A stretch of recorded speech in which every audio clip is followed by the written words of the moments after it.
Ladies and gentlemen, we have a new WH-1000XM in the house and I'm really excited about this one. So give a warm welcome to the XM5. It has finally broken from tradition this time, rocking a new design language. I really like it. In fact, if you squint just a little bit, there's a hint of Bose 700 in there somewhere. I'm particularly digging how the slider shaft abruptly ends like 1/4 of the way down the much cushier looking ear cups. It's a nice touch. And it also looks like, if you look closely on the slider arm, there's this rotation point on the vertical axis. So I don't think you can fold this into a ball like you could with the XM4s. And I also will hold judgment on the stability of that really narrow headband. It's possible that Sony wants to rely on the larger ear cups and therefore your tempo to carry most of the clamping pressure. Right now, the only known tech specs are like increased battery life up to 40 hours, a new design for the drivers, as well as 2 noise cancelling processors. My guess, one is for environmental and the other one dedicated for phone calls.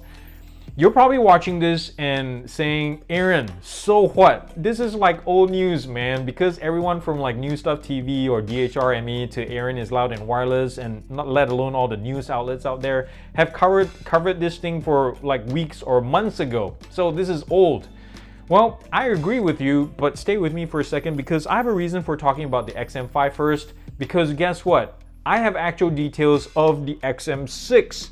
Yes, you're getting the latest and only scoop right here, right now, guys, because I know someone who works for Sony and he shared with me just a little bit about Sony's next direction for the 6. So thankfully, they're not going to have the XM6 look like the XM5. It's going to be a new design. So that's a good thing. The other big feature is the recent push for greater environmental awareness, regardless of whether you're wearing a headphone or earbud, letting the world around you in while listening to your music, you know? So with the XM6, Sony has taken their latest link buds and expanded on the idea right here, quite literally, in fact. It's quite special, isn't it, guys? The donut driver reportedly works by thumping your skull into submission with sound, just like a bone conduction unit, except in this case, the Sony might cause headaches or possibly brain damage. But if it's any consolation though, my friend at Sony says that there is supposedly a small pocket in the carry case for the XM6 for storing Tylenol. Well, it seems like even before I could finish my expose on the XM6, Sony decides to keep the link buds name, ditch the Polo Mint driver setup, and launch this, the WF-LSN900. Those names, I tell you what, it almost looks like a simplified WF-1000XM4, doesn't it? And I don't know about the price yet, but it could actually be a cheaper version of the 4. We'll see about that. And I also see wear sensors and a really large vent on the side, which potentially could be for pass-through, maybe like a more, reserved version of the OG link buds, perhaps. I like it. It's clean, the case is smooth and simple, and if the price can stay below 150 bucks, it should be competitive. Did y'all hear about the Pixel Watch prototype that was like left at a restaurant, like accidentally? Yeah, right. But anyways, it seems like Google isn't pulling any punches either with the impending release of their maiden smartwatch. Like leaks here and then misplaced prototypes there. It's not even funny, all the marketing going on. And when you actually look at the photos of the product itself, which is not yet final, bear in mind, you can see the influence from Apple, Samsung, and Fitbit mixing like some of the best bits from all their products together to form the Pixel Watch. The shape is svelte and compact, I'll give it that, but I also fear at the same time and kind of expect, because of the shape, battery life is going to be around the 24-hour mark, unless they have some kind of low-powered second screen like the TicWatch Pro 3 Ultra does. The sensor array, if you look at it, looks straight out of a Fitbit Charge, but could also be from Samsung because A, this might be a product of their collaboration on the Galaxy Watch 4, and B, the Pixel Watch will possibly run a Tensor chipset developed from an Exynos SoC. Now, along with the possible one-day battery, another misstep that Google may be taking with this thing is the price. It's reported to be between $300 and 400 bucks.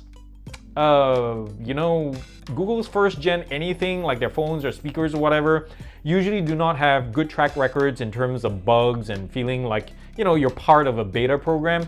So if I were you, I'll be cautious about throwing that kind of money down on launch day.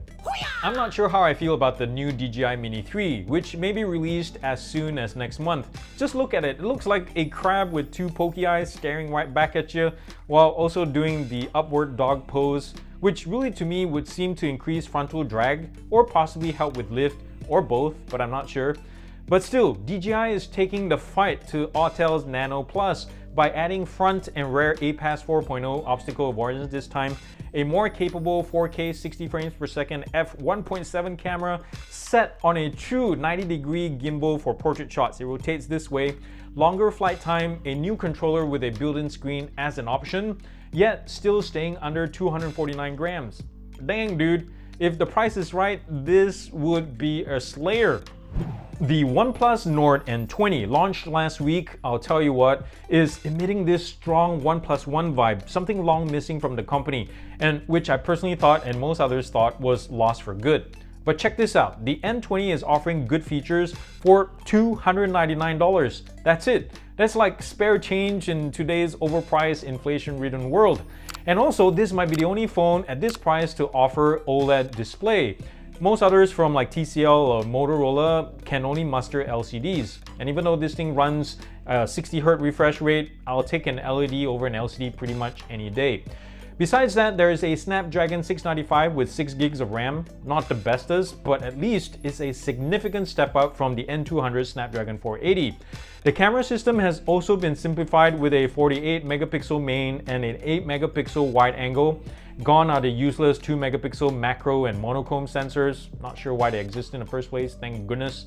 And I say, if OnePlus can endow the N20 with even like 2/3 of the photo processing smarts of the 10 Pro, this phone will be the bomb. And that's not it. There's also 30 watts fast charging on board. That's like impressive for a budget phone. Let's not forget this is only $299. For those of you who are interested, I have the One More Evo in hand, testing it as we speak. And One More is targeting the Soundcore Liberty 3 Pro and possibly the Sony WF-1000XM5 with this one. First impressions, they're positive. Sound quality is right up there, swinging like more towards the neutral side. Noise cancelling is good and comes with lots of functions.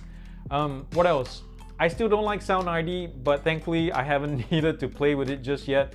So yeah, testing is ongoing. Look out for the full review in the coming weeks, guys. Yes. Well, that's all I got today for the news, and please join me on Friday where we talk about the Samsung A53 5G. So if you want to watch the review, check it out there. Remember to thumbs up if you like this video and comment nicely down below. Please subscribe to this channel if you like to show your support, and if you like what I do, visit my Patreon page if you like to support another way too. And remember to do something loving and kind for somebody in this world, because guess what? The world needs it more than ever, and it starts with you. I love you guys very much. Please take care of yourself. Peace out.